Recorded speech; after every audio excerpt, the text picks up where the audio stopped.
इसमें एक बात मैं अर्ज कर दूं, बड़ी लगती हुई बात है, मीलाद करीब आ रहा है, हम सब के लिए इलाज भी है, दवा भी है। मैं तकरीबन हर मीलाद में इस हिकायत को बयान करता हूं। सआदतुद्दारैन में मौजूद ये हिकायत ईमान अफरोज। हर मुसलमान को ये बात मालूम होनी चाहिए, मेरे आका की औलाद कितनी थी, उनकी अज़वाज मुतहरात कितनी थी, हुजूर ने कितनी शादियां फरमाई, सहाबा की तादाद क्या थी, अशरे मुबशरा कितने थे, कौन थे, ये सब बातें हर मुसलमान को मालूम हो। इसलिए कि वो अगर अपने नबी की सीरत नहीं जानता तो फिर किसकी सीरत जानेगा? कौन है जो तुम्हारा आइडियल है, कौन है तुम्हारा नमूना अमल? मेरे आका सल्लल्लाहु तआला अलैहि वसल्लम के 3 बेटे हुए और 4 बेटियां हुई। बेटों में तीनों बेटे इब्तिदाई जिंदगी में इंतकाल फरमा गए, यहां तक कि 6 महीने से ज्यादा कोई भी बेटे आपके बाहयात न रहे। हजरत अब्दुल्ला, हजरत कासिम, हजरत इब्राहिम। आखिर में हजरत इब्राहिम का इंतकाल हुआ जब उनकी उम्र 6 महीने से भी कम की थी।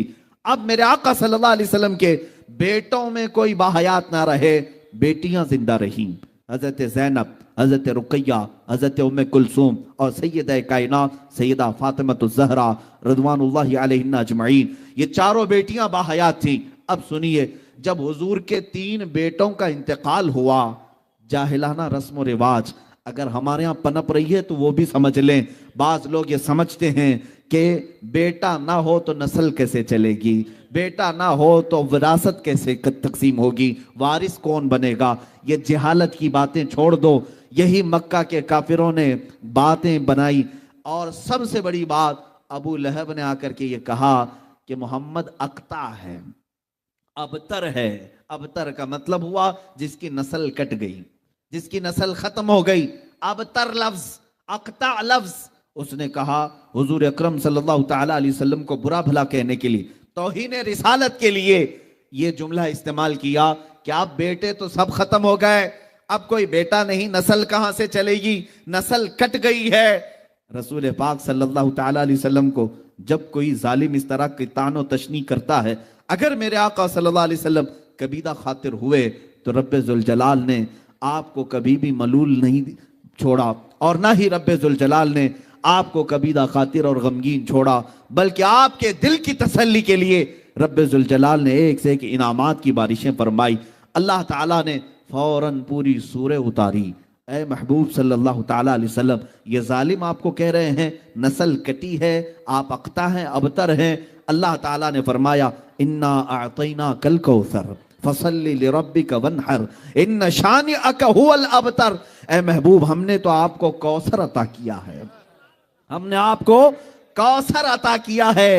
आप अपने रब की इबादत करें, कुर्बानी करें। आपकी नस्ल कटी नहीं, आपके दुश्मन की नस्ल कटी हुई है। ये रब्बे जुल जलाल की तरफ से ऐलान हुआ इन्न शानिअका, ए महबूब बेशक आपका दुश्मन कटी हुई नस्ल का है। पता ये चला गुस्ताखाने रसूल के खिलाफ जवाब देना और उन्हें बात करना ये सुन्नत इलाहिया है, ये रब्बे जुल जलाल का कानून है। अल्लाह ने जो फरमा दिया वो हक है। अब सुनिए, मेरे मुस्तफ़ा करीम सल्लल्लाहु अलैहि वसल्लम को गाली देने वाला, गुस्ताखी करने वाला, जिसने कहा था नस्ल कटी हुई, ढूंढ करके निकालो पूरी दुनिया भर में अबू लहब की औलाद कहां है, अबू लहब के बेटे कहां रहते हैं, उसकी विरासत किन में तकसीम हुई, आप ढूंढ करके निकालेंगे, कहीं आपको पता नहीं चलेगा। उसकी औलाद क्या, उसके पोते पोते और नवासों तक भी औलाद नस्ल नहीं चल सकी, औलाद ही खत्म हो गई और उसका नामो निशान भी मिट गया। अबू लहब की जो मौत हुई इस हालत में हुई कि उसको सख्त तरीन बीमारी लाहिक हुई, यहां तक कि उसको एक गड्ढे में डाल करके उसके ही बच्चों ने पत्थर उस पर डाले थे, इतने पत्थर मारे गए थे कि उसका जिस्म पूरा पत्थरों से लहूलुहान था, वो खुद मिटा, उसकी औलाद नहीं रही। लेकिन आओ, मेरे रब्बे जुल जलाल ने मेरे मुस्तफ़ा की जो शान बयान की, इन्ना आतैना कल कौसर, उस आयत की तफसीर के एतबार से आज हिंदुस्तान नहीं, जयपुर राजस्थान नहीं, बल्कि दुनिया के किसी भी कोने में जाओ, रसूलुल्लाह की आलो औलाद की खुशबू तुम्हें जरूर नजर आएगी। हर जगह सादात मौजूद हैं, सैयद हजरात मौजूद हैं। ये किसकी नस्ल है? ये फातिमतुज़ ज़हरा की नस्ल आज पूरी दुनिया में है, जिनको मेरे आका सल्लल्लाहु अलैहि वसल्लम ने अपनी औलाद फरमाया है। अजीज़ान गिरामी, हुजूर को कहने वाले कि नस्ल कटी है, वो खुद कट गए, मगर मेरे मुस्तफ़ा की नस्ल आज पूरी दुनिया में जिस तरह महफूज है, कायनात में किसी की नस्ल इस तरह से महफूज नहीं। एक बात याद रखें, हुजूर की जो नस्ल है आज, इस तरह की पूरी दुनिया में किसी और की नस्ल महफूज नहीं। सादात के शजरे महफूज हैं, इनके नसब महफूज हैं, और इनकी आल औलाद, इनके खानदान, इनके तमाम हसब और नसब आज भी महफूज हैं। जाओ सादात की खानकाहों में, वो सारे शजरे और तारीख लेकर बैठे हैं। मेरे अजीजों, इसी को तो कहा गया, हुजूर पाक सल्लल्लाहु ताला अलैहि वसल्लम की औलाद आज पूरी कायनात में है, और यही शान मुस्तफ़ा है जिसको आला हज़रत ने यूं कहा था, तेरी नस्ल पाक में है बच्चा बच्चा नूर का, तू है ऐने नूर तेरा सब घराना नूर का। अजीज़ा ने गिरामी, ये शान मुस्तफ़ा है। जब कभी किसी ने हुजूर की जात पर उंगली उठाई तो जवाब कहां से आया? खुद खुदाए कदीर व जब्बार की तरफ से आया। अल्लाह ने कभी सूरे वद्दुहा उतारी, कभी सूरे लहब उतारी, कभी सूरे कौसर उतारी। अब कौसर का माना मैं बयान करके हुजूर की शान पाक के चंद आपके सामने झलकियां रख दूं। कौसर क्या चीज है? कौसर किसको कहते हैं? बाज लोग यही समझते हैं कौसर एक नाम है या फिर हौज़े कौसर है। कौसर की हजारों तारीफें हुई और इसकी कई तफासीर हैं, कई इसके मफहूमात भी मुफस्सिरीन ने बयान किए, लेकिन जो हकीकत ज्यादा राजे है वो मैं बताता हूं। कौसर अरबी का लफ्ज है और अरबी में बलागत एक चीज है, ये सारे लोगों के समझ में नहीं आती। अरबी एक ऐसा लिटरेचर है कि एक एक लफ्ज आता है 70-70 मानों के लिए। कभी कभार एक एक ऐसे वर्ड हैं जो 1000 माने के लिए इस्तेमाल किए जाते हैं, और अरबी में वुसात बहुत है, एक लफ्ज बोलकर कई माने मुराद लिए जा सकते हैं। अब कौसर क्या चीज है, अब मैं आपको बताता हूं। अरबी में एक लफ्ज है कसीर। कसीर ज्यादा को कहते हैं, कलील का अपोजिट क्या है? कसीर है। जैसे दिन का अपोजिट रात है, सफेद का अपोजिट ब्लैक है, काला है। ये अपोजिट चीजों को मैं बता रहा हूं। कलील अगर कोई चीज है तो थोड़ी है, थोड़ी चीज को अरबी में क्या कहते हैं? कलील। और इसका अपोजिट क्या होता है? कसीर। समझ में आ रही बात? मैं समझा करके जाना चाहता हूं। कसीर कलील का अपोजिट होता है। अच्छा, अगर कसीर से भी ज्यादा बोलना है, मिसाल के तौर पर 10 के अपोजिट में 100 लेकर क्या गए, एक तरफ 10 रुपए है, ये कलील है, 100 रुपए क्या है? कसीर है। लेकिन हमको और भी ज्यादा बोलना है तो अरबी में उसको अक्सर कहते हैं। क्या कहते हैं? अक्सर। कसीर से भी ज्यादा हो तो अक्सर है। अक्सर कितना होता है उसकी लिमिट नहीं बयान की गई, वो लाख भी हो सकता है 10 के मुकाबिल में, 10 रुपये के मुकाबिल में लाख भी आ सकता है, वो अक्सर हो गया। अब अगर अक्सर से भी ज्यादा बोलना है तो उसको कौसर कहा जाता है। उसे क्या कहा जाता है? कौसर कहा जाता है। एक है कसीर, उससे ज्यादा को अक्सर कहते हैं, उससे भी ज्यादा हो तो उसे क्या कहते हैं? कौसर। ये 3 जुमले तो याद रखो मुसलमानों, 3 बातें तो याद रखो, कसीर, अक्सर और कौसर। अब मैं ये आयत पढ़ता हूं। अल्लाह ने फरमाया इन्ना आतैना कल कौसर, ऐ महबूब हमने आपको कौसर अता किया। ये कितना है कौसर? कैसे अंदाजा कर सकेंगे? मौला तूने हमारे नबी को क्या दिया, कितना दिया, इसी से आप अंदाजा कर ले। ये पूरी जो कायनात है, ये पूरी जो दुनिया है जिसमें हम और आप जी रहे हैं, ये पूरी रुए जमीन, इस पर मौजूद पूरे समंदर, इस पर मौजूद तमाम दरख्त, इस पर मौजूद तमाम चरिंदों परिंद और जानवर, इस पर मौजूद तमाम जिन्नात, बल्कि फरिश्ते, मलाइका, ये पूरी जो दुनिया है, पूरी दुनिया, इसमें लाखों करोड़ों मखलूकात अल्लाह की आबाद है। कीड़े मकोड़े अलग, चरिंदो परिंद अलग, जानवर अलग, बहाइम अलग, समंदर की करोड़ों मछलियां अलग, जिन्नात की बेइंतहा तादाद अलग, याजूज माजूज की कसरत अलग, आसमानों में रहने वाली मखलूकात अलग, मलाइका, फरिश्ते, ये तमाम मखलूकात अलग। इन तमाम कायनात की चीजों को अल्लाह क्या फरमाता है? कुल मताउद दुनिया कलील। ऐ महबूब आप फरमा दें ये पूरी दुनिया कलील है। क्या है?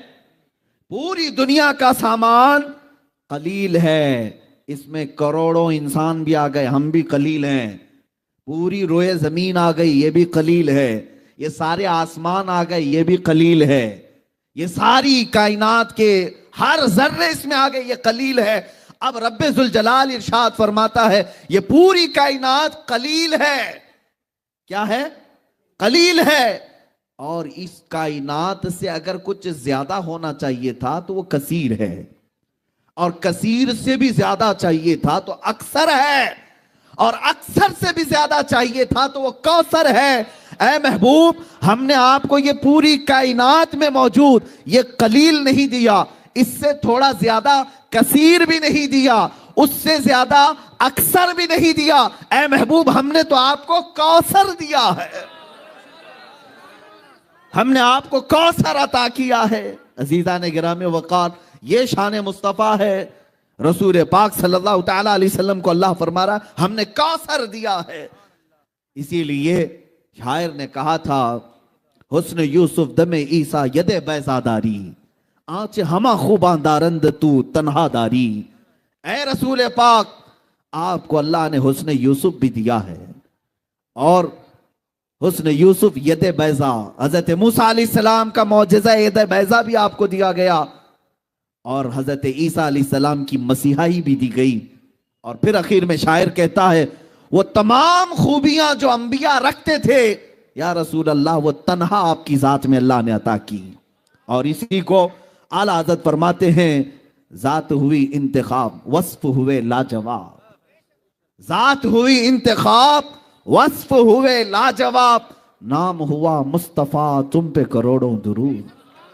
मेरे आका सल्लल्लाहु तआला अलैहि वसल्लम की शान आज़मत में चंद मिसालें अर्ज करते हुए आगे बढ़ूंगा।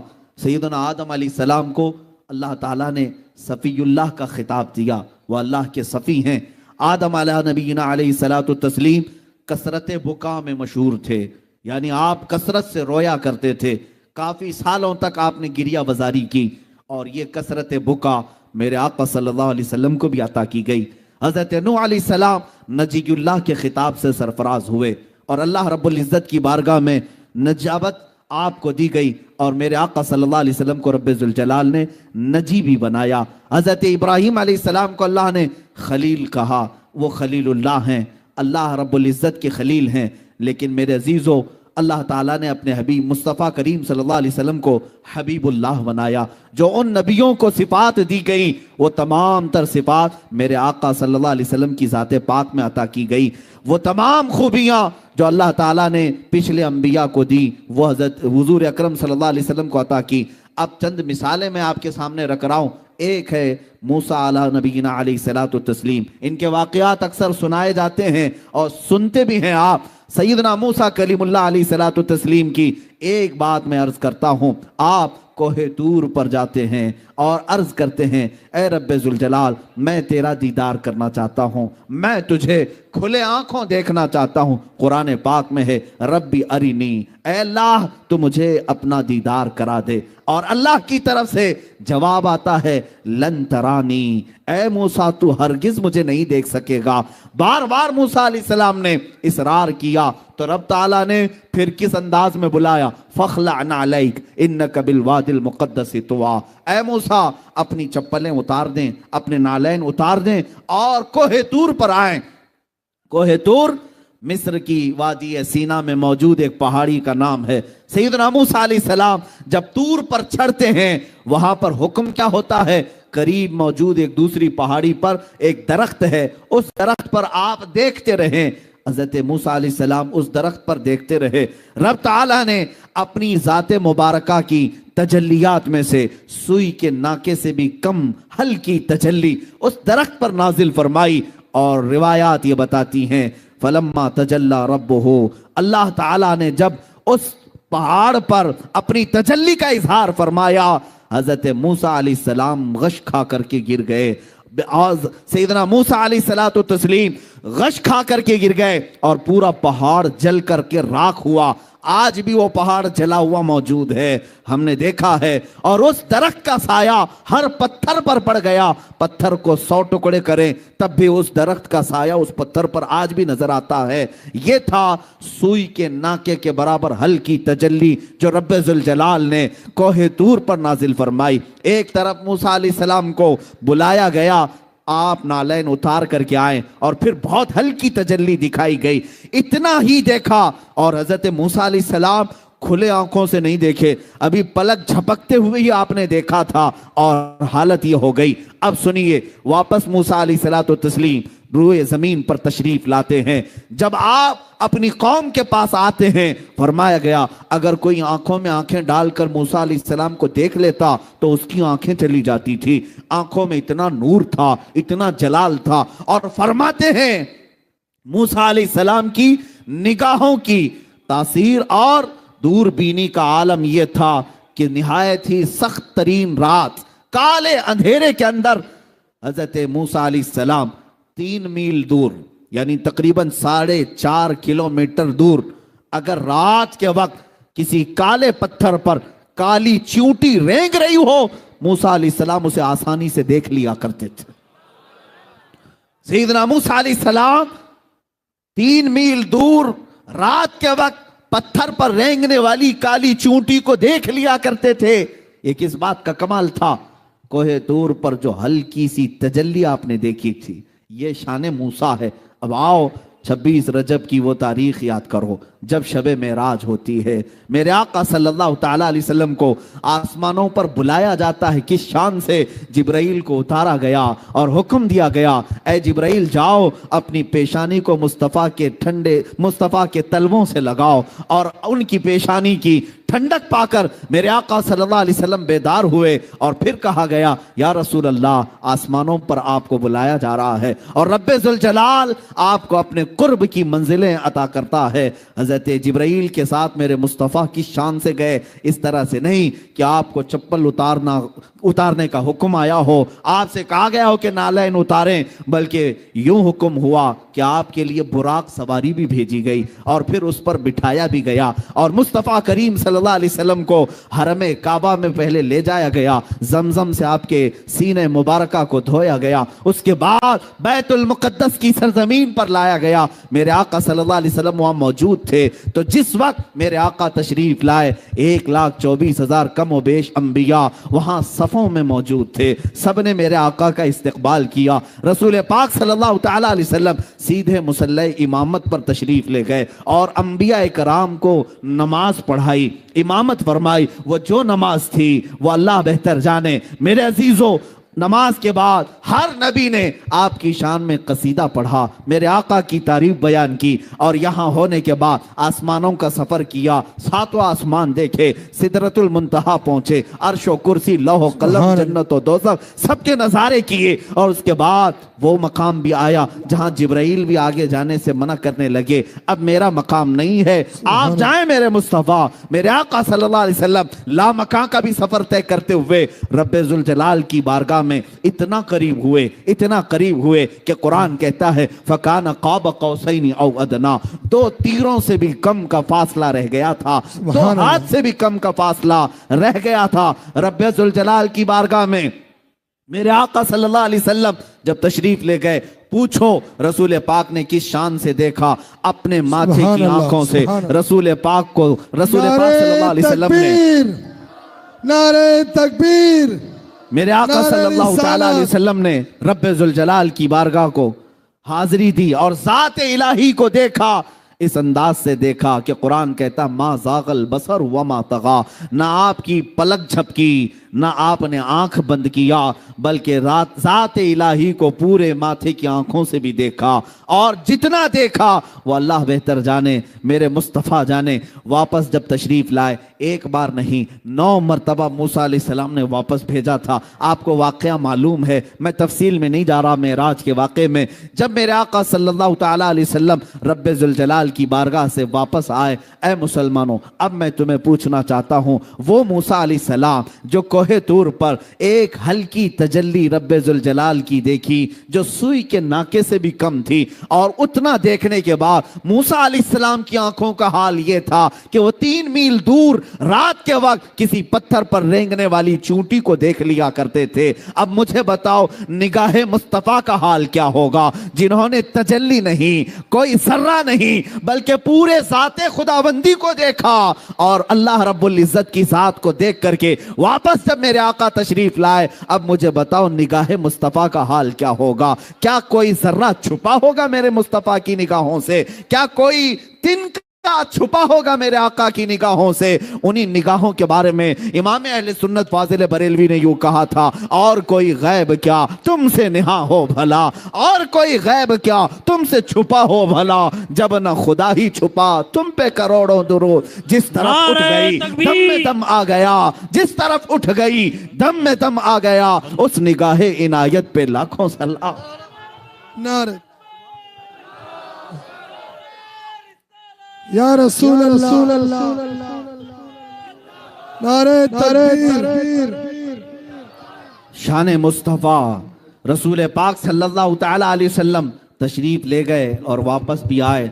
अब यहाँ लगे हाथों एक बात, मेराज का समा तो है नहीं, लेकिन है मीलाद मुस्तफ़ा। हम मेरे आका सल्लल्लाहु तआला अलैहि वसल्लम की शान बयान कर रहे हैं, दर हकीकत हम अपनी किस्मत को बुलंद कर रहे हैं। अजीज़ान गिरामी, लोग जब ये वाक़या सुनते हैं कि मेरे आका हरम काबा में गए, फिर वहाँ से बैतुल मुक़द्दस गए, 1,24,000 अम्बिया की इमामत की, अक्सर अम्बिया ने उसमें हुजूर की शान में खुतबे पढ़े, पहले आसमान का सफ़र, दूसरे आसमान का सफ़र, 2 आसमानों के बीच में जो सफ़र है वो 500 साल की मसाफत का है, 500 साल की मसाफत का 7 आसमानों का सफ़र, अर्श व कुर्सी, लौह कलम, जन्नत व दोज़ख, इन सब का नज़ारा करना और फिर ज़ाते खुदाबंदी को देखकर वापस आना। लेकिन कमाल इस बात का है कि जब सुन्नी बयान करता है तो यूं कहता है कि बिस्तर जंजीर भी हिलती रही, बिस्तर भी रहा गरम।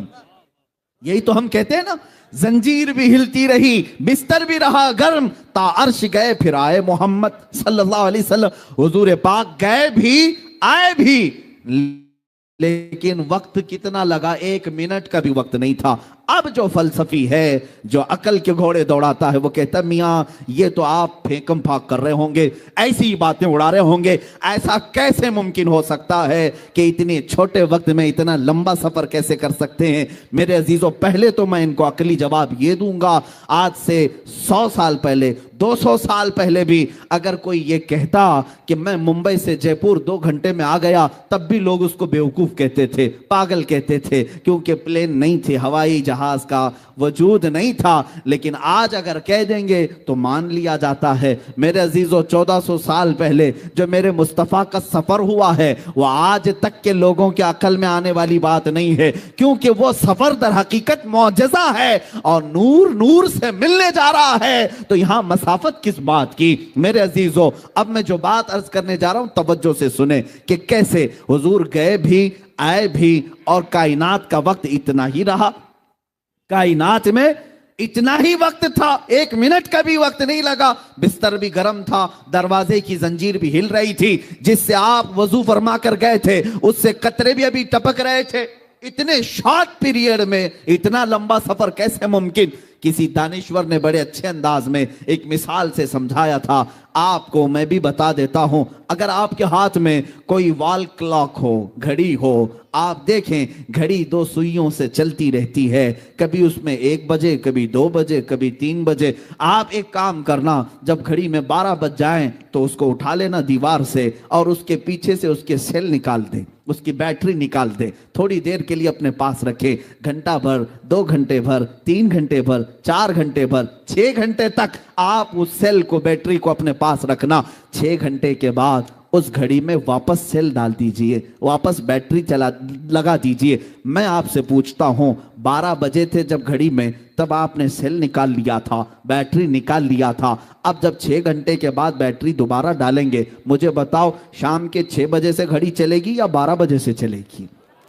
सबको पता है 12 बजे से ही चलेगी, 6 घंटे ये ऑफ थी इसलिए कि बैटरी निकाल ली गई थी, सेल निकाल लिया गया था। मेरे अजीजों, ये मिसाल तुम्हारे जहनों को करीब करने के लिए अर्ज कर रहा हूं। जिस तरह घड़ी की सुइयां बैटरी निकालने से रुक जाती है, जब मेराज की शब थी, मौला रब्बे जुल जलाल ने जाने कायनात मोहम्मदुर रसूलुल्लाह को कायनात से बुलंद कर दिया था और इस कायनात से अपने दरबार में बुलाया था। तो जो निजाम यहां था वो जहां का था वहीं रुक गया। इसलिए कि हमारा यकीन तो ये है, ये कायनात पूरी रब्बे जुल जलाल ने मुस्तफा के सदक़े में बनाई है, मेरे आका के सदक़े में बनाई है। इसकी सुइयां जो कायनात की चलती हैं वो मुस्तफा की शान से चलती हैं, मेरे आका सल्लल्लाहु अलैहि वसल्लम की बरकत से चलती हैं। और जब रसूल पाक सल्लल्लाहु ताला अलैहि वसल्लम मेराज की शब न इस रुए जमीन पर थे और न इस कायनात में थे, वो आसमानों पर गए। अब हमें पता नहीं 500 साल के लिए गए थे या 5000 साल के लिए गए थे या 5 लाख साल के लिए गए थे, हमें पता नहीं। लेकिन इतना जरूर पता है कि जब वो जाने कायनात वापस तशरीफ लाए तो इस कायनात का टाइम और वक्त जहां रुका था वापस वहीं से चलने लग गया। इसी को इमाम अहले सुन्नत फाजिल बरेलवी ने यूं फरमाया था, वो जो न थे तो कुछ न था, वो जो न हो तो कुछ न हो। बात समझ में आ रही है? वो जो न थे तो कुछ न था, वो जो न हो तो कुछ न हो। अरे जान है वो जहान की और जान है तो जहान है, जान है तो जहान है। पहली बात ये समझ जाओ, मेरे आका सल्लल्लाहु ताला अलैहि वसल्लम रूहे कायनात हैं, असले कायनात हैं, मकसदे कायनात हैं। अगर मुस्तफ़ा करीम सल्लल्लाहु अलैहि वसल्लम ना हो तो फिर कायनात का कोई जर्रा भी नहीं। इकबाल ने क्या बेहतर अंदाज में इसको यूं अपने अशार में तरतीब देते हुए कहा था, हो ना ये फूल तो बुलबुल का तरन्नुम भी ना हो, चमने दहर में कलियों का तबस्सुम भी ना हो, हो ना ये साकी तो मैं भी ना हो, खुम भी ना हो, बज़्म तौहीद दुनिया में ना हो, तुम भी ना हो। ख़ीमा अफलाक का इस्तादा उसी नाम से है, नबज़ हस्ती तपश आमादा उसी नाम से है, दश्त में दामन कोहसार में मैदान में है, मौज में बहर की आगोश में तूफान में है, चीन के शहर मराकश के बयाबान में है और पोशीदा हर मुसलमान के ईमान में है। वो मेरे मुस्तफ़ा का नाम ही तो है जो इस कायनात को चला रहा है। इसीलिए आला हज़रत ने भी फरमाया, है खलीलुल्लाह को हाजत रसूलुल्लाह की। हम आगे कहते हैं सफ़ीउल्लाह को हाजत रसूलुल्लाह की, है नजीयुल्लाह को हाजत रसूलुल्लाह की। एक बात याद रखना, ब मुस्तफ़ा बरसा खैश के दी हमावोस, अगर बऊन रसीदी तमाम बुलहबी, अपने आप को नबी के कदमों तक पहुंचा दे, इसी का नाम दीन है। और अगर वहां तक नहीं पहुंच सका तो पूरी जिंदगी अबू लहब की तरह है। हुजूर पाक असले कायनात, जाने कायनात, रूहे कायनात। अब मेरे आका की एक शान और भी बयान कर दूं। मेरे अजीजों, हमारा ये जलसा, यहां जो रौनक लगी हुई है, इसी के चलते हुए, इसी को मिसाल में रखते हुए अर्ज करता हूं।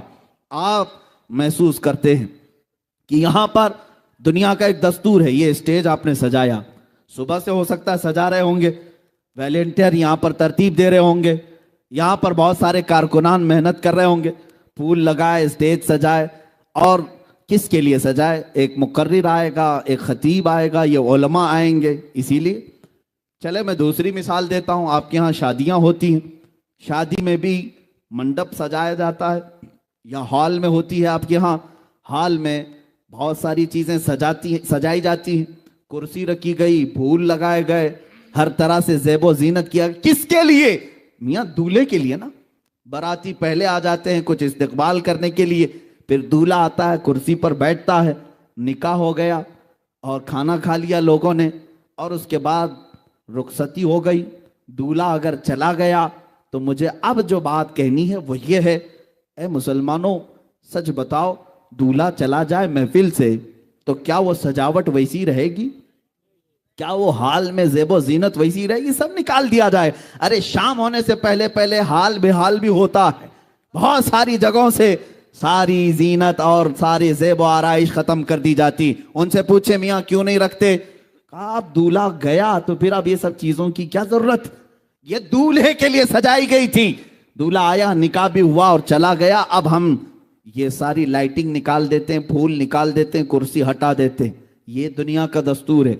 दूल्हा आने से पहले सजाया गया और दूल्हे के जाने के बाद हटाया गया, यही चलता है। अब मैं आपको बताऊं, हदीस पाक की रोशनी के मुताबिक अल्लाह रब्बुल इज़्ज़त ने इस पूरी कायनात में पहले ज़मीन को बिछाया, फिर आसमान का छत ताना और दरख्तों के कुमकुमे लगाए गए, सितारों से जगमगाया गया, चांद और सूरज को लाइटिंग में भेजा गया और 1,24,000 नबियों को बराती बनाकर भेजा गया। ये सारा निज़ाम मेरे मुस्तफ़ा की आमद के लिए हो रहा था। ये सारा निज़ाम रसूल पाक की आमद के लिए चल रहा था।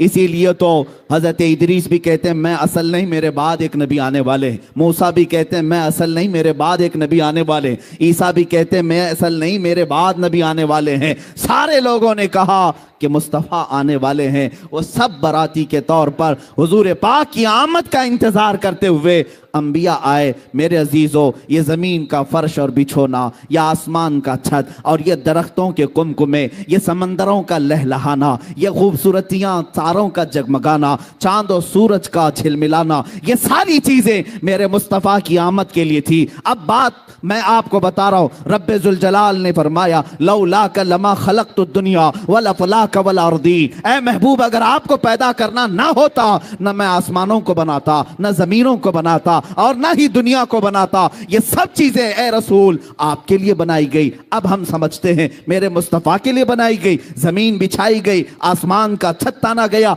ये सब सितारे झिलमिला रहे हैं। अब मैं ये कहना चाहता हूं, वो दूल्हा 12 रबीउल अव्वल शरीफ को पीर के दिन जलवा अफरोज हुआ और मदीना तैयबा में रूपोश भी हुआ। 63 साल की जिंदगी मुस्तफ़ा करीम सल्लल्लाहु अलैहि वसल्लम ने जाहिरी तौर पर तमाम इंसानों के सामने गुजारी और उसके बाद जब मेरे आका तशरीफ ले गए, अब मैं ये कहना चाहता हूं मेरे अजीजों, दुनिया का तो दस्तूर ये है कि दूल्हा चला जाए तो कुर्सी हटा दी जाती है, दूल्हा चला जाए तो ज़ेबो जीनत खत्म कर दी जाती है और लाइटिंग हटा दी जाती है, फूल निकाल लिए जाते हैं। मैं ये पूछता हूं, अगर मुस्तफ़ा करीम सल्लल्लाहु अलैहि वसल्लम की आमद के लिए कायनात सजाई गई थी, जमीन और आसमान सजाए गए थे, सितारे और चांद और सूरज बिछाए गए थे, तो अब मैं ये पूछता हूं मुस्तफ़ा अगर चले गए तो ये सब चीजें अभी बाकी क्यों है? ये जमीन अभी क्यों है? ये आसमान क्यों है? ये तारे अभी क्यों चमक रहे हैं? ये चांद क्यों झिलमिला रहा है? ये सूरज अभी क्यों चमक रहा है?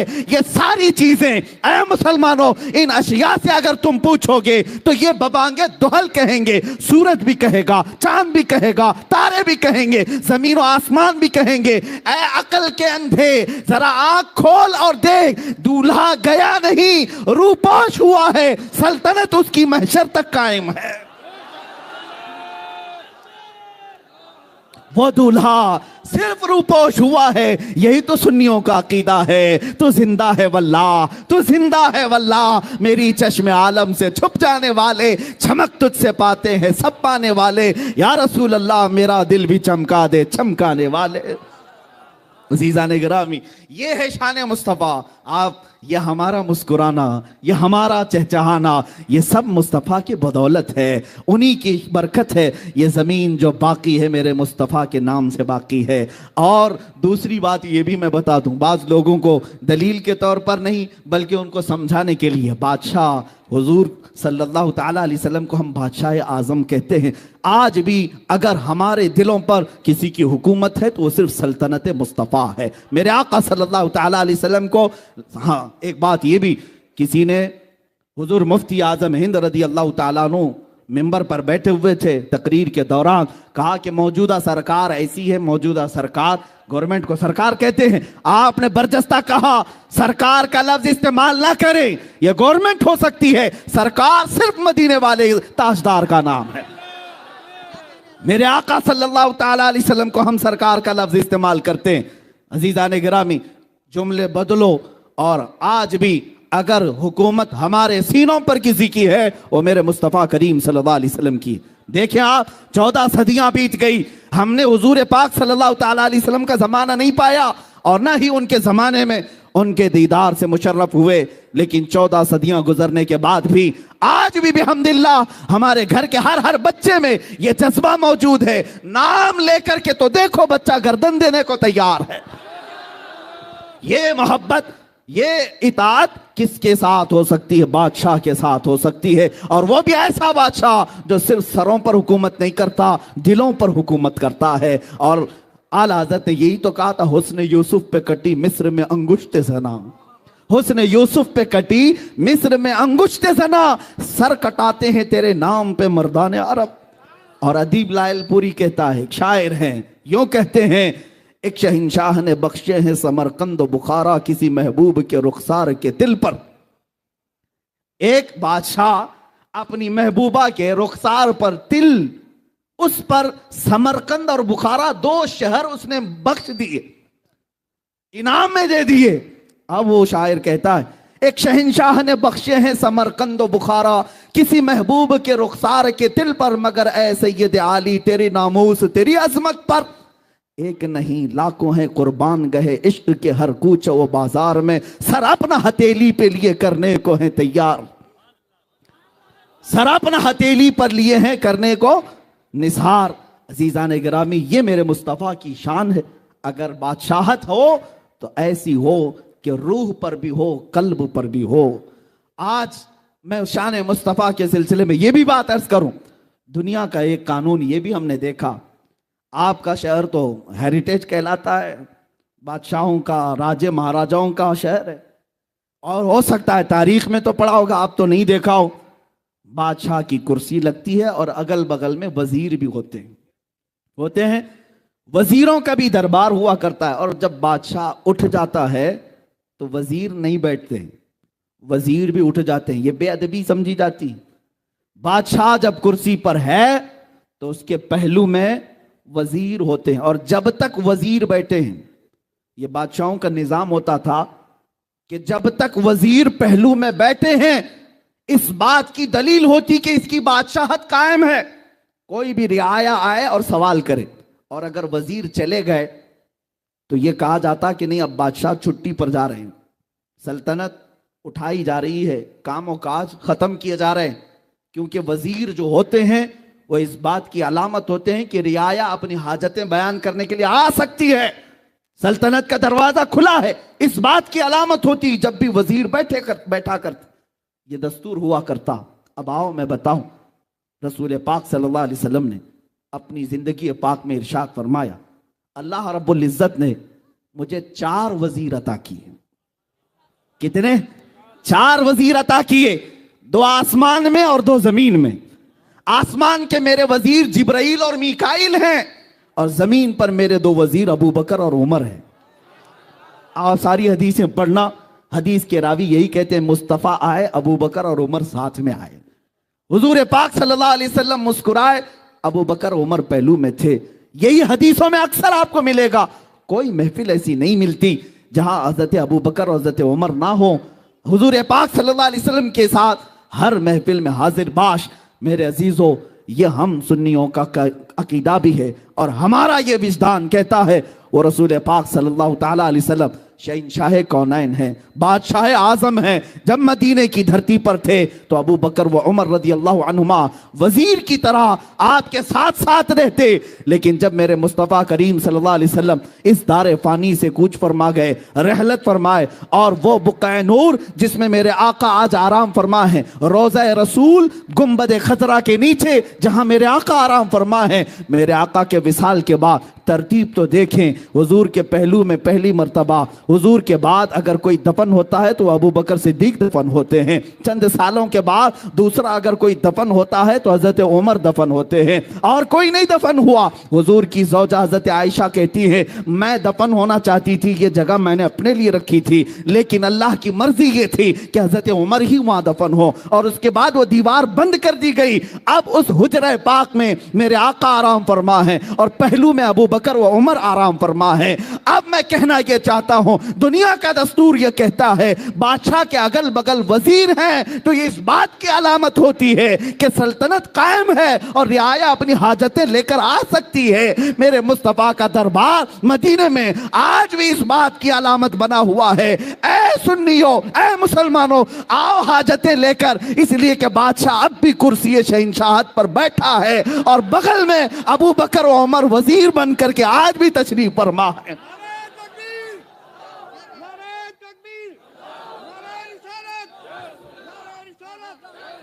अज़ीज़ान मुकर्रम, बादशाहत आज भी कायम है, और वजीर अब भी पहलू में आराम फरमाए। इतना ही नहीं, मेरे आका फरमाते हैं जब सूर फूंका जाएगा क़यामत के दिन और सारे लोग अपनी अपनी कब्रों से उठेंगे, हुजूर फरमाते सबसे पहले जो अपनी कब्र से उठेगा वो मोहम्मदुर रसूलुल्लाह सल्लल्लाहु अलैहि वसल्लम। हुजूर फरमाते मैं उठूंगा, मेरे बाद अबू बकर और उमर उठेंगे।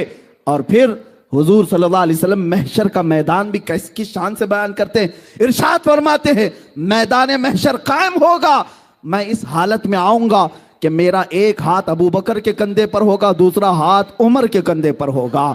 महशर के मैदान में भी रसूल इस हाल में तशरीफ ला रहे हैं कि हर कहने वाला कहेगा फकत इतना सबब है इन इकादे बज़्म महशर का, फकत इतना सबब है इन इकादे बज़्म महशर का कि उनकी शान महबूबी दिखाई जाने वाली है।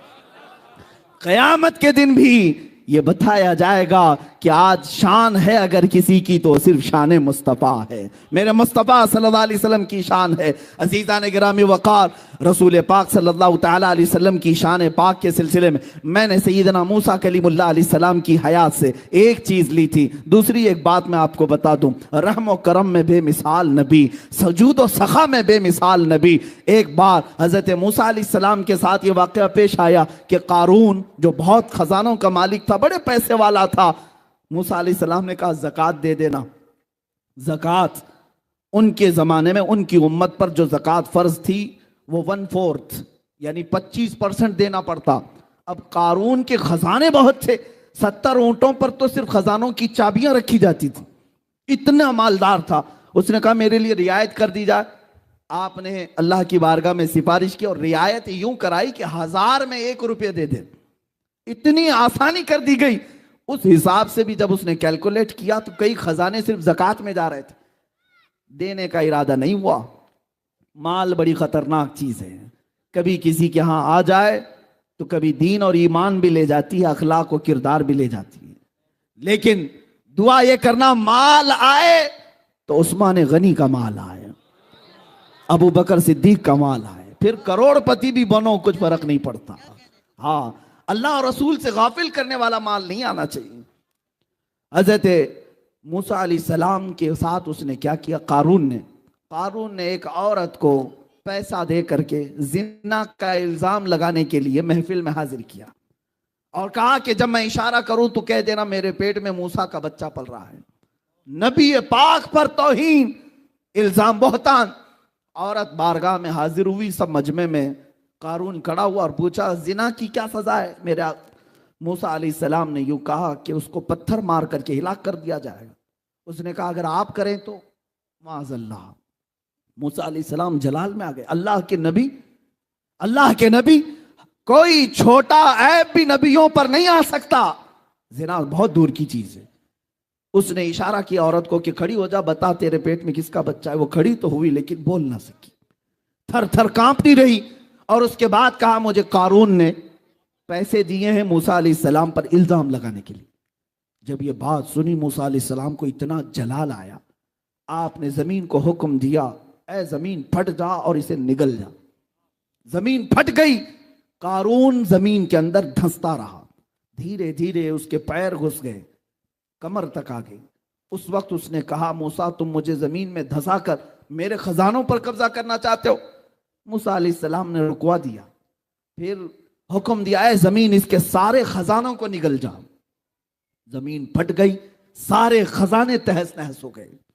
आज मिस्र की सरजमीन पर फयूम एक जगह है, वहां पर बहरे क़ारून एक जगह है जहां पर ये सारे खजाने धंसा दिए गए। अब वहां रेत के अलावा कुछ नहीं मिलता, रेत है या पानी। अब क़ारून को मूसा अलैहिस्सलाम ने धंसाने का हुक्म दिया, जमीन निगलती चली गई, निगलती गर्दन तक आने पर उसने पुकारा है मूसा माफ कर दो, ऐ मूसा माफ कर दो। मूसा अलैहिस्सलातु तस्लीम उसकी तरफ तवज्जो भी नहीं फरमाई, क्योंकि उसने जिना की तोहमत लगाई और थोड़ी देर में वह जमीन में धंस गया और खत्म हो गया। एक वाकया अपने जहन में ये रखो, मूसा अलैहिस्सलाम अल्लाह के नबी हैं और उन पर तोहमत लगाया और उसने अंजाम देख लिया। अब यहां पर आए मक्का मुकर्रमा की सरजमीन, मेरे मुस्तफ़ा करीम सल्लल्लाहु अलैहि वसल्लम को कत्ल करने के मंसूबे बनाने वाले मुशरिकीन तलवारें सोते खड़े हुए। हुजूर उनके दरमियान से निकल करके मदीने के रास्ते पर चले गए और मदीने तैयबा जब जाने लगे, अरब के बड़े बड़े रईसों ने ऐलान किया कि जो मोहम्मद और उनके साथी अबू बकर को ढूंढ लाए उसे 100 ऊंट इनाम में दिए जाएंगे। 100 ऊंट इनाम में दिए जाएंगे, बड़े महंगे हुआ करते। अब ढूंढने के लिए लालची लोग हर जगह फैल गए। हुजूर पाक सल्लल्लाहु अलैहि वसल्लम दूसरे रास्ते से मदीने की तरफ जा रहे थे, जो आम रास्ता नहीं था। फिर भी एक शख्स सुराका नाम का हुजूर का पीछा करते करते वहां पहुंच ही गया। तीर और तरकश उसके पास थे, कमान में तीर डाला और तीर लगाने लगा और हुजूर सल्लल्लाहु अलैहि वसल्लम को गिरफ्तार करने के लिए करीब आने लगा। हुजूर पाक सल्लल्लाहु अलैहि वसल्लम ने हूबहू इसी तरह उसकी तरफ देखा और फरमाया, ऐ जमीन सुराका को पकड़ ले। जमीन फट गई, सुराका घुटनों तक अंदर चला गया, घुटनों तक अंदर चला गया। अब उसके बाद उसने पुकार करके कहा, ऐ मोहम्मद सल्लल्लाहु अलैहि वसल्लम, मैंने आपको पूरी जिंदगी देखा, आप शरीफ हैं, इब्ने शरीफ हैं, इब्ने शरीफ हैं। आपके बाप आपके दादा सब जूदो सखा और करम वाले लोग हैं, मुझे माफ कर दें, मुझे माफ कर दें, मैं लालच में आ गया था।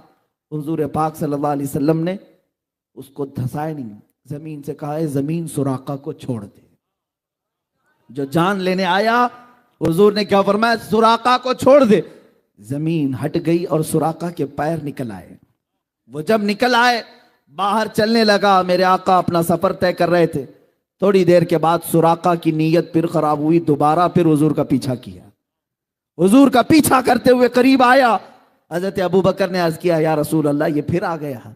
मेरे आका ने पीछे देखा और फरमाया, ऐ जमीन सुराका को पकड़ ले।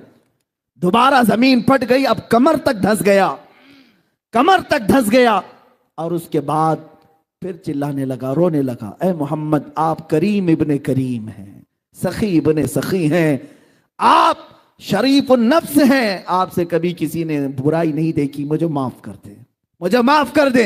मेरे आका ने पलट करके देखा और कहा, जमीन सुराका को छोड़ दे, जमीन सुराका को छोड़ दे।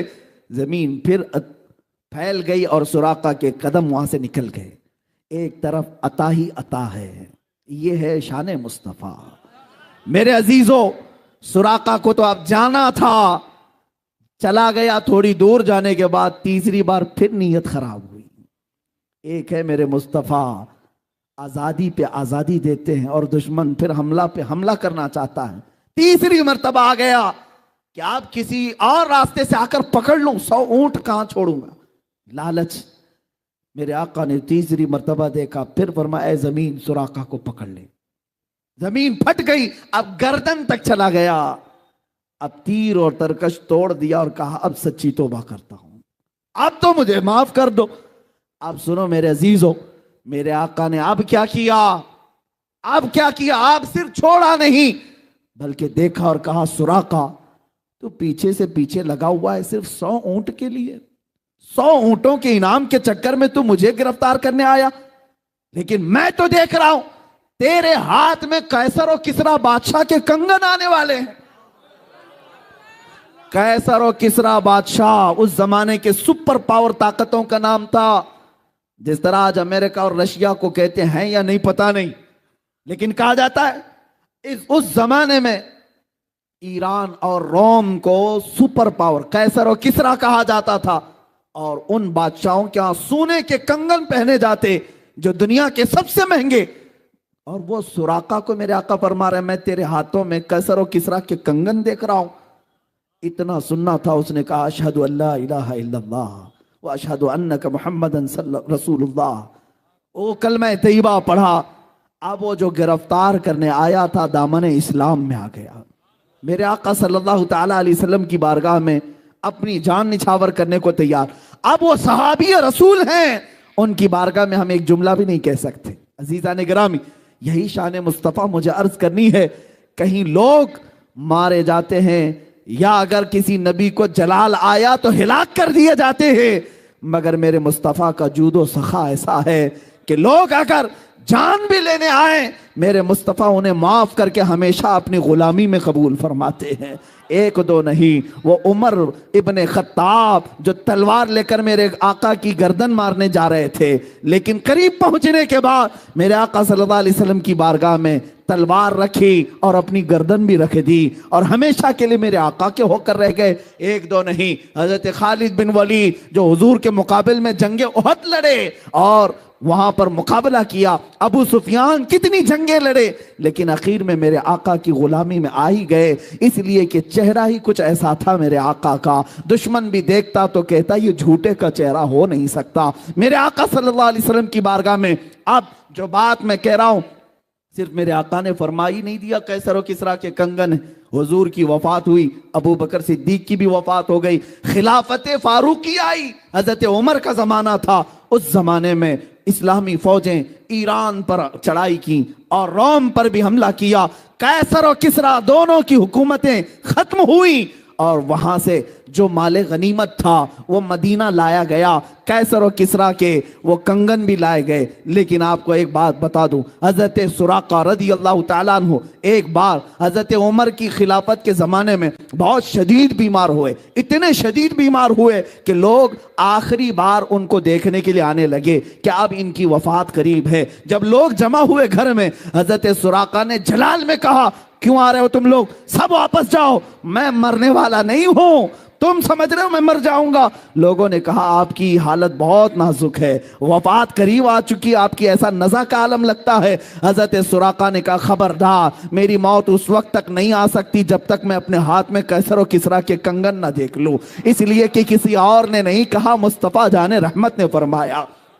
उनकी तबीयत सही भी हुई, सेहतयाब भी हुए और हजरत उमर के जमाने में कैसर और किसरा को फतह किया गया और वो कंगन लाए गए, हजरत उमर की बारगाह में पेश किए गए। हजरत उमर ने कहा मैंने रसूलुल्लाह से ये सुना था कि ये कंगन सुराका के हाथ में डाले जाएंगे, ये ले जाओ है मुसलमानों, ये अमानत है, और ले जाकर के हजरत सुराका को पहनाया गया। मेरे मुस्तफ़ा की जुबान से जो बात निकली वो हो कर रही, चाहे दिन बर्बाद हो, साल बर्बाद हो, 100 साल बाद हो, लेकिन इतनी बात याद रखना, जमीन टल सकती है, जमाना टल सकता है, मेरे मुस्तफा का फरमान कभी टल नहीं सकता।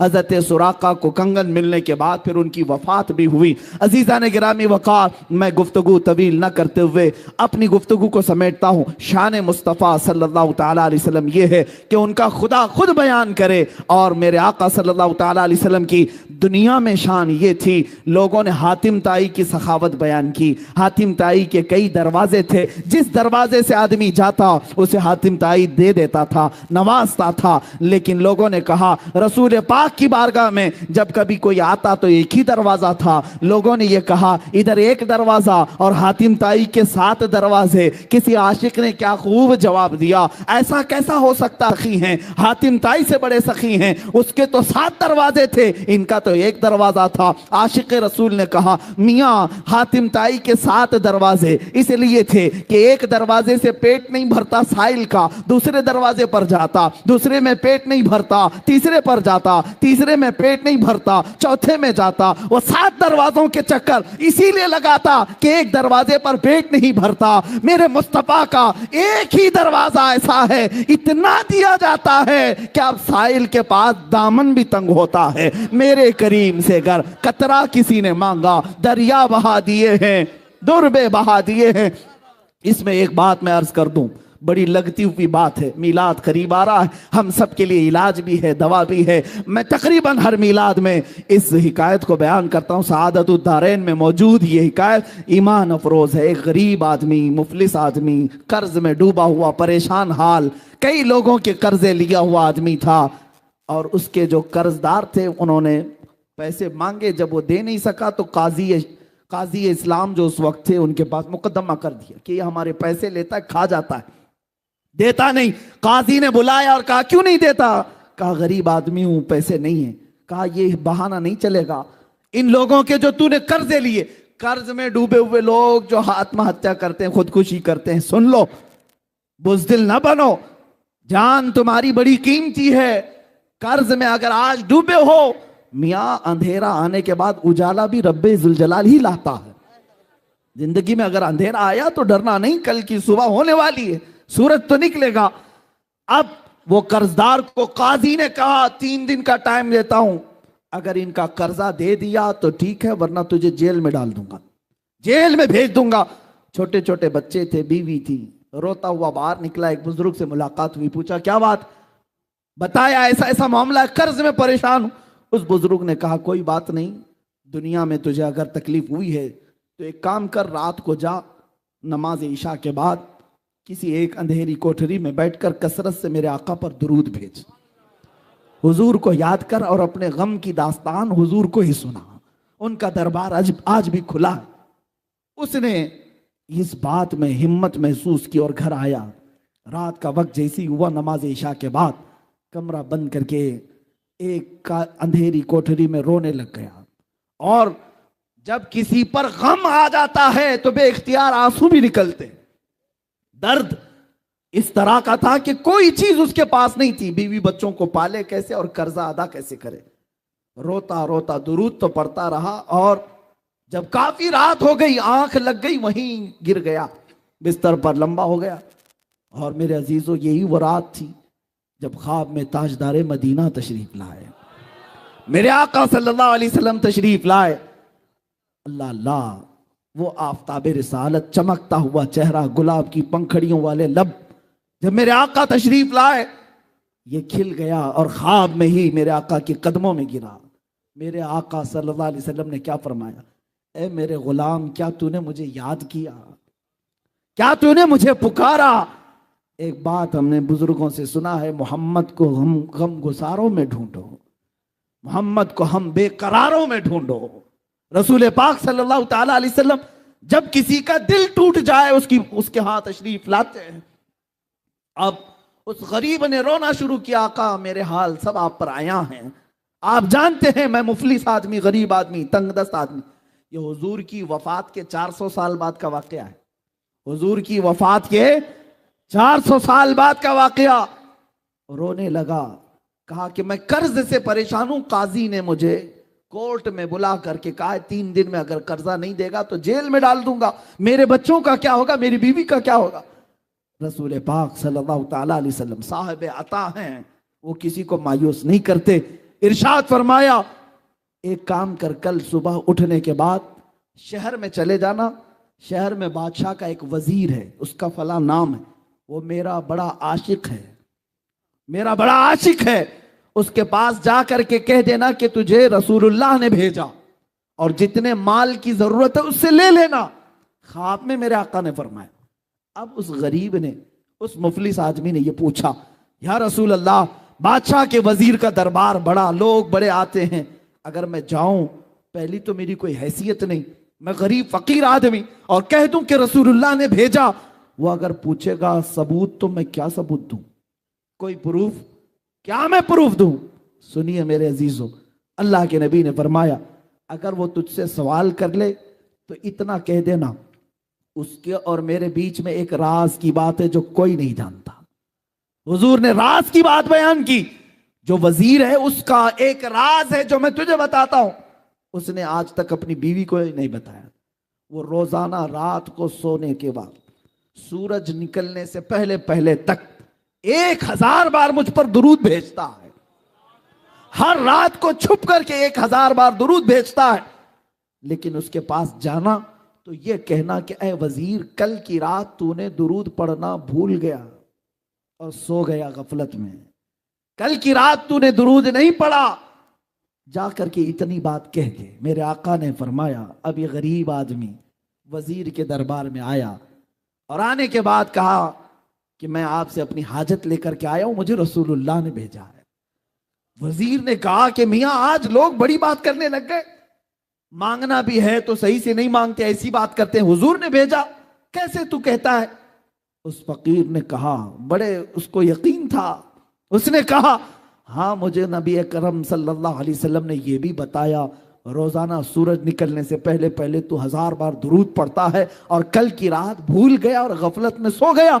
इतना सुनते ही वो अपनी कुर्सी से उछल आया और कहा, यह बात मैंने अपनी बीवी को तक नहीं बताई, किसी को नहीं मालूम, और अगर तू जानता है तो आज तो मैं कामयाब हो गया, आज तो मैं कामयाब हो गया।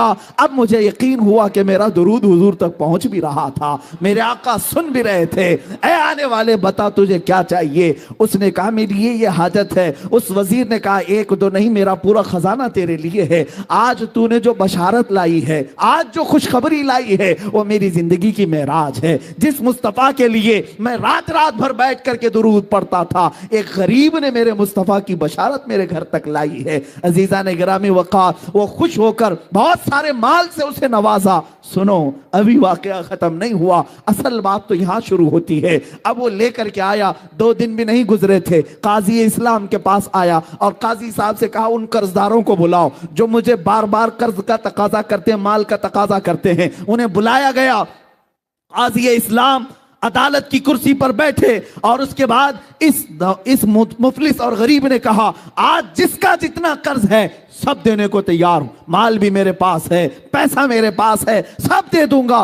काजी ने इसकी बात देखी और सुनी तो कहा बैठ जा कुर्सी पर थोड़ी देर के लिए। थोड़ी देर बिठाने के बाद अब काजी जो मुकदमे में शुरू में 3 दिन पहले जेल की धमकी दिया था, अब कहता है ऐ मुफलिस गरीब आदमी, आज की अदालत में फैसला बदल गया है, तेरा कर्ज मैं अपनी जेब से अदा करूंगा, तेरा कर्ज मैं अपनी जेब से अदा करूंगा। वो खड़ा हो गया, पूछा 3 दिन पहले तो तुम मुझे जेल में डालने की धमकी दे रहे थे और आज अपना कर्जा, मेरा कर्जा तुम अपनी जेब से देना चाहते हो? यही बात 3 दिन पहले भी कर सकते थे। काजी इस्लाम खड़े होकर के कहते हैं दर हकीकत 3 दिन पहले मैं तुझे जानता पहचानता नहीं था। जब यहां से तू चला गया, रात को जब सोया, मेरा मुकद्दर जगह मेरे आका तशरीफ लाए, ख्वाब में मेरे आका तशरीफ लाए और तेरी तरफ दिखा करके मेरे आका ने फरमाया ऐ काजी इसका फैसला नरम कर दे, ये गरीब मेरा उम्मती है, ये आज मुफलिस है, इसके लिए नरमी कर। अगर तू अपने माल से कर्ज अदा करेगा तो मैं अल्लाह की जन्नत में तुझे महल अता करूंगा। ऐ गरीब, ऐ मुफलिस, मैं ये सौदा तेरे हाथ नहीं बेचना चाहता, मैं तेरा कर्ज खुद अपने हाथों से अदा करूंगा। अब काजी इस्लाम बताओ, किसी कोर्ट का जज खड़ा हो करके किसी मुजरिम की तरफ से सफाई दे रहा हो और अपना कर्जा भी दे रहा हो, ऐसा सुनने को नहीं मिलता। जब काजी इसरार करने लगा और ये मुफलिस आदमी, गरीब आदमी खुद देने पर इसरार करता रहा, ये दोनों की तकरार चलती रही और जो मजमे में कर्जदार बैठे हुए थे सब अपनी कुर्सियों से खड़े हो गए। कहा काजी साहब आप भी रहने दे, ये भी रहने दे, हमने अपना कर्जा माफ कर दिया और अब भी इसको अगर जरूरत है तो हम जिंदगी भर इसको कर्ज देते रहेंगे। हमें मालूम नहीं था कि मेरे मुस्तफा की बारगाह में इसका ये मकाम है। अजीजा ने गिरामी, वो अदालत के उस जलसे से निकला शादा वो फरहा होकर के, खुशहाल होकर के।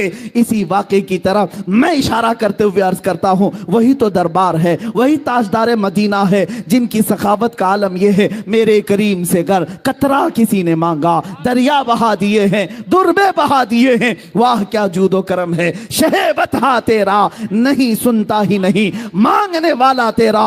ऐ मुसलमानों, मीलाद मुस्तफ़ा आ रही है, अपने गमों की दास्तान अगर किसी को सुनाना है तो अपने आका व मौला ताजदार मदीना को सुनाया करो, हुजूर की बारगाह में पेश किया करो। या रसूल अल्लाह, आपकी गरीब उम्मत आज इन पर जालिम अगर सवार हैं तो इनका जुल्म आपकी दुआ से टल सकता है। मेरे आका अगर रहम फरमाए, अल्लाह की बारगाह में सिफारिश करें, यकीनन ये हालात जो अबतर हैं वो बेहतर हो सकते हैं। अजीजा ने गिरामी, कौन देता है देने को मुंह चाहिए, देने वाला है सच्चा हमारा नबी, सबसे आला वो औला हमारा नबी, सबसे बाला वो वाला हमारा नबी। बुझ गई जिसके आगे सभी मशअले, शम्मा वो लेकर आया हमारा नबी, सब चमक वाले उजलों में चमका किए, अंधे शीशों में चमका हमारा नबी।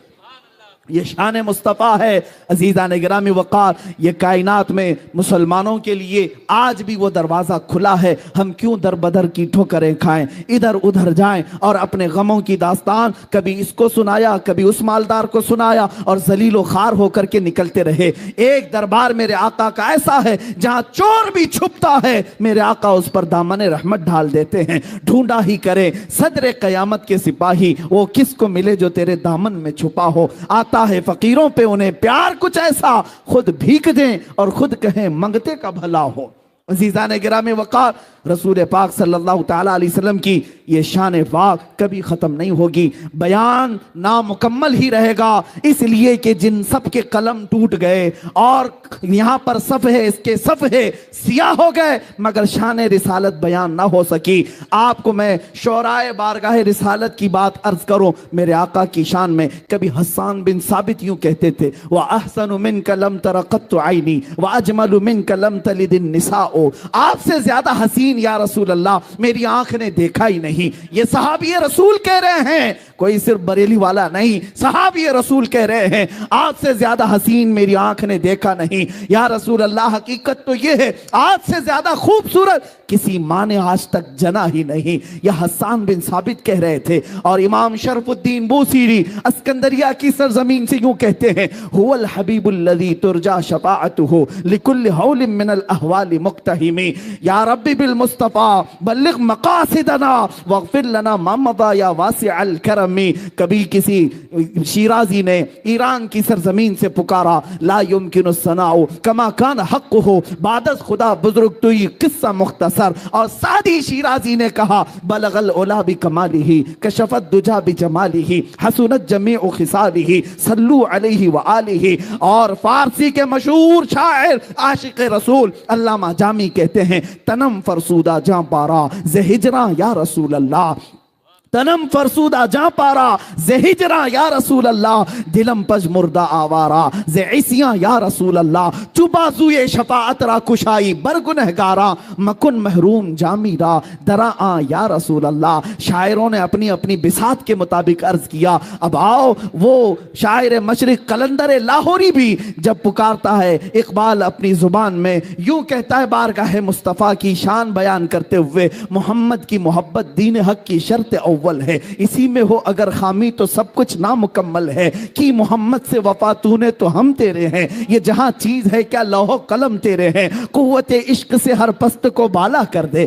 दहर में नामे मोहम्मद से उजाला कर दे। सारे शायर मुस्तफा की बारगाह में अर्ज करते रहे। अब आओ शायरों का शायर, कलामों का कलाम, इमामों का इमाम, बरेली का ताजदार भी बारगाह मुस्तफा में शान बयान करते हुए यूं कहता है, जमीन और जमा तुम्हारे लिए, मकीनो मकां तुम्हारे लिए, चुनीनो चुना तुम्हारे लिए, बने दो जहां तुम्हारे लिए, दहन में जुबां तुम्हारे लिए, बदन में है जान तुम्हारे लिए, हम आए यहां तुम्हारे लिए, उठे भी वहां तुम्हारे लिए। जिना में चमन, चमन में समन, समन में फबन, फबन में दुल्हन, सजाए में ऐसे मिलन, ये अमन व अमा तुम्हारे लिए। इशारे से चांद चीर दिया, छुपे हुए खूर को फेर दिया, गए हुए दिन को असर किया, ये ताबो तमा तुम्हारे लिए। खलीलो नजी मसीहो सफी सभी से कहीं कहीं न बनी, ये बेखबरी की खल्क फिरी, कहां से कहां तुम्हारे लिए। सबा वो चले के बाग फले, वो फूल खिले के दिन हो भले, सबा वो चले के बाग फले, वो फूल खिले के दिन हो भले। लिवा के तले सना में खुले, रजा की जुबान तुम्हारे लिए, लिवा के तले सना में खुले, या रसूल अल्लाह हम सब की जुबान तुम्हारे लिए।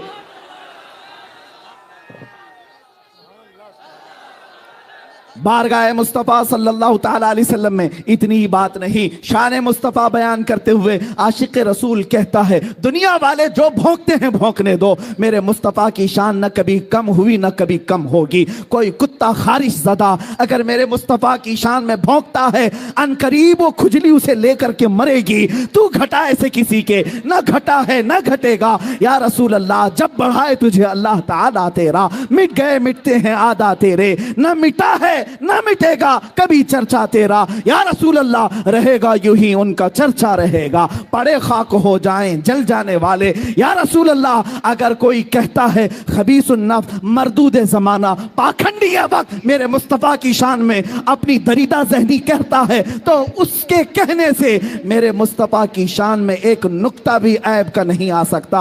हमारा तो अकीदा ये है, या रसूल अल्लाह सरवर कहूं कि मालिक व मौला कहूं तुझे, बाग़े खलील दिल का गुले ज़ैबा हूँ तुझे। अल्लाह रे तेरे जिस्म मुनव्वर की ताबिशें, ऐ जाने जा मैं जाने तजल्ला कहूँ तुझे। तेरे तो बस ऐबे तनाही से हैं बरी, हैरा हूँ मेरे शाह मैं क्या क्या कहूँ तुझे। लेकिन रज़ा ने ख़त्म सुखन इस पे कर दिया, खालिक का बंदा खल्क का आका कहूँ तुझे। रुख दिन है या महरे समा, ये भी नहीं वो भी नहीं, शब जुल्फ है या मुश्के खता, ये भी नहीं वो भी नहीं। और मेरे मुस्तफ़ा करीम की बारगाह में बरेली का इमाम यूं कहता है, हमारे गुनाह जब बढ़ गए तो हमारा शक होने लगा कि अब क्या होगा, तब क्या होगा। डर था कि इसियां की सजा अब होगी या रोज़े जजा, डर था कि गुनाहों की सजा अब होगी या रोज़े जजा। दी उनकी रहमत ने सदा, ये भी नहीं वो भी नहीं।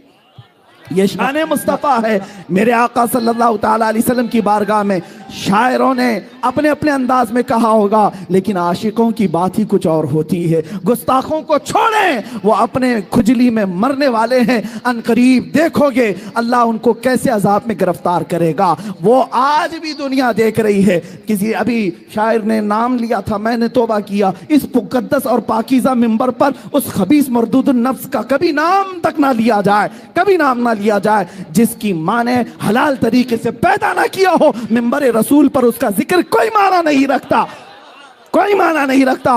गुस्ताखे रसूल कुरान कहता है वो जिना से पैदा होता है। उतुल्लिम बाद ज़ालिका ज़नीम, सूरे कलम में अल्लाह ने फरमाया जो नबी की शान में गुस्ताखी कर रहा है वो हलाल नुत्फा हो ही नहीं सकता। जिसका नुत्फा हलाल नहीं उसको मिंबर पर कैसे बयान किया जाए। हरगिज़ आइंदा कभी नाम ना लिया जाए, जहां जरूरत होगी हम नाम जिक्र करेंगे। लेकिन एक बात याद रखें, उन कमीनों और बदबख्त जमाना को आज दुनिया भी देख रही है, अपनी ही कौम से पीछा छुड़ाते हुए जगह जगह मुंह छुपाते हुए भाग रहे हैं। लेकिन अल्हम्दुलिल्लाह एक आशिक रसूल के लिए अल्लाह ने हर मैदान कुशादा रखा है। आज आपने देखा 6 महीने नहीं गुजरे होंगे उस खबीस को आज मुंह छुपाने का कोई दरवाजा नहीं मिलता, लेकिन अल्हम्दुलिल्लाह मुझ फकीर को कदम रखने की जगह नहीं मिलती।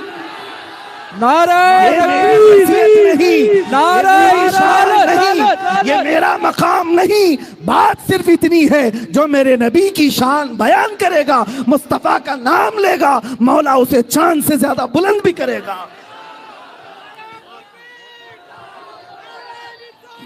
उनके जो हम गुलाम थे खल्क के पेशवा रहे, उनसे फिरे जहां फिरा फिराई कमी वकार में। ये एक बात याद रखना है सुन्नी मुसलमानों, तुम्हारी इज्जत, तुम्हारी ताकत, तुम्हारी कुव्वत का राज सिर्फ ये है कि मोहम्मद से वफा तूने, कि मोहम्मद से वफा तूने।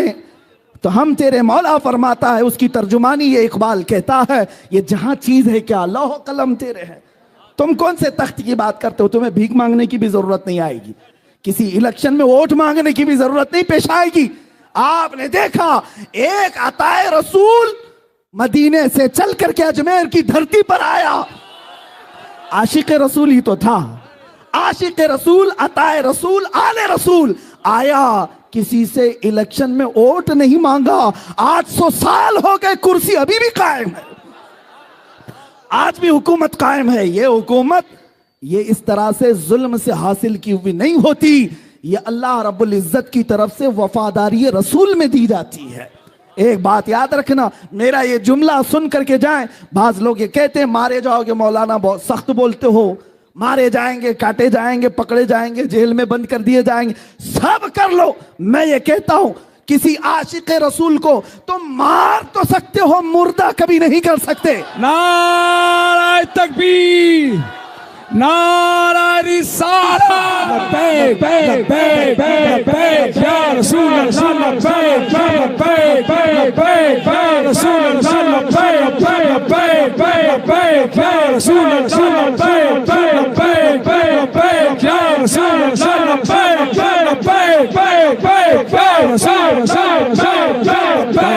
लब्बैक या रसूल अल्लाह।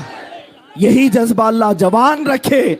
हमने ये महसूस कर लिया जो इकबाल ने आज से 80 साल पहले ये कहा था, इनको डर भी लगने लग गया। निकल करके सहरा से जिसने उलट दिया था तख्ते रोमा को, पहले हुआ था ऐसे, एक सहरा से निकला हुआ बादिया नशीन रोमा के तख्त को पलट दिया था। सुना है कुदसियों से मैंने कि वो शेर फिर होशियार होगा, वो शेर फिर होशियार होगा। और जालिमों को बता दो, अब अल्हम्दुलिल्लाह हमारे हर मोहल्ले का जवान होशियार हो रहा है। और तुमने गुस्ताखी करके ये समझा होगा कि शान मुस्तफ़ा को घटा दिया। सूरज पर थूकने वाला अपने मुंह पर थूक लेता है, अपने मुंह पर थूक लेता है, सूरज का कुछ नहीं बिगड़ता। और हमारा अकीदा तो ये है, चांद और सूरज जिनके नाखूनों से चमकते हो उसकी उजाले को कभी कम नहीं कर सकते, उसकी रोशनी को क्या कम कर सकोगे। वो मुस्तफ़ा रसूल करीम सल्लल्लाहु ताला अलैहि वसल्लम जिनकी शान को अल्लाह ताला ने बुलंद किया है, किसी पाखंडी की एक गलीज जुबान से कभी कुछ फर्क नहीं पड़ता। हाँ, अलबत्ता इतना जरूर होता है, जब जब तुमने छेड़ा है हमारे ईमान का बुखार फिर से बढ़ा है। हाँ, ये नापने के लिए ही करते हैं। देखते हैं कि अभी मुसलमान जिंदा कितने हैं और कितने लोग अभी जी रहे हैं। इनकी हमारी जिंदगी नापने के लिए कत्लो गारत नहीं, रोटी कपड़ा छीन करके नहीं देखा जाता, हमें बेहिस करके नहीं देखा जाता, बल्कि हमेशा हुजूर की शान में तौहीन करके देखा जाता है। इसलिए कि उम्मत जिंदा उस वक्त तक रही जब तक मेरे आका की इज्जत की हिफाजत करती रही। और अगर आज ये आवाजें गूंज रही हैं जयपुर की सरजमीन से, ये मैदान अगरचे छोटा है, लेकिन तुम हकीकत ये समझना मत कि तुम्हारे ये नारे और ये तुम्हारी जुबानों से निकले हुए अल्फाज सिर्फ इस मैदान में गूंज रहे हैं, बल्कि रब तबारक व तआला जब चाहता है, एक आशिक रसूल की जुबान से निकला हुआ एक जुमला मैं अपनी मिसाल बता दूं। एक छोटी सी मस्जिद में रमजान से पहले चंद लोगों के दरमियान जज्बात बेकाबू थे। मैंने उस पाखंडी को चैलेंज मुबाहिला किया था। वो एक छोटी सी महफिल थी। मैंने ये नहीं सोचा कि हमारी ये महफिल, हमारी ये आवाज उस मजलिस से ज्यादा कहीं जा सकती। लेकिन एक महीना नहीं गुजरा था, अमेरिका से भी फोन आते हैं, यूके से भी फोन आते हैं, न्यूजीलैंड और अफ्रीका से भी फोन आते हैं, अफ्रीका और पाकिस्तान से भी, हिंदुस्तान के हर शहर से फोन आते हैं। और कहा जाता है आपकी जुबान से निकला हुआ वो जुमला हमने भी सुना। ये मैं अपने कमाल और तारीफ के लिए नहीं कहता, बल्कि सुन्नी मुसलमानों, अपनी हैसियत को पहचानो। जुबान से कहना तुम्हारा काम है, पहुंचाना रब्बे जुल जलाल की शान है। मौला करीम है, जब वो चाहता है तो गरीबों से बड़े बड़े तख्तों को पलट देता है। और चंद ही लोग किसी की औकात याद दिला सकते हैं। कभी अपनी हैसियत और अपनी ताकत की तरफ तवज्जो न करना कि हमसे क्या होगा, एक मैदान से आवाज जाएगी तो क्या होगा, तुम्हें पता नहीं।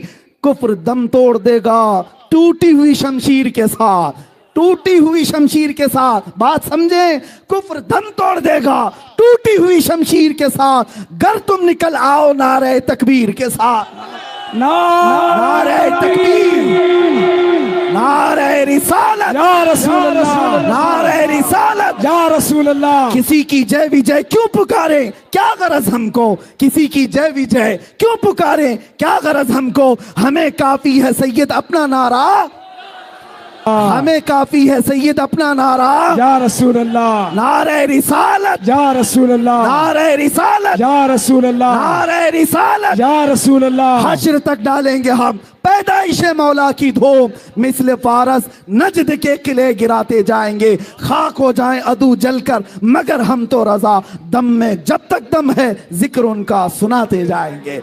सांस जब तक बाकी है या रसूल अल्लाह तुम्हारा जिक्र करते रहेंगे। आज से ये इस मैदान से हर मुसलमान ये अहद करके उठेगा, घर जाऊंगा बच्चे को तरबियत भी दूंगा, ABCD अलिफ बा बाद की बात है, पहले उसके कानों में ये बात डालूंगा, मैं सो जाऊं या मुस्तफा कहते कहते, मैं सो जाऊं या मुस्तफा कहते कहते, खुले आंख मेरी सल्ले अला कहते कहते। मेरी शाम हो तो मुस्तफा के नाम और सुबह हो तो मुस्तफा के नाम। जब ये जज्बा तुम्हारे बच्चों के दिलों में आ जाए, फिर तुम उन्हें जंगल में भी छोड़ देना, तुम्हारा ये बच्चा दरिंदे शेरों से भी कभी घबराएगा नहीं, सुभान अल्लाह, कभी नहीं घबराएगा। इसलिए कि हमने माजी में भी देखा है, क्या दबे जिस पे हिमायत का हो पंजा तेरा, शेर को खतरे में लाता नहीं कुत्ता तेरा।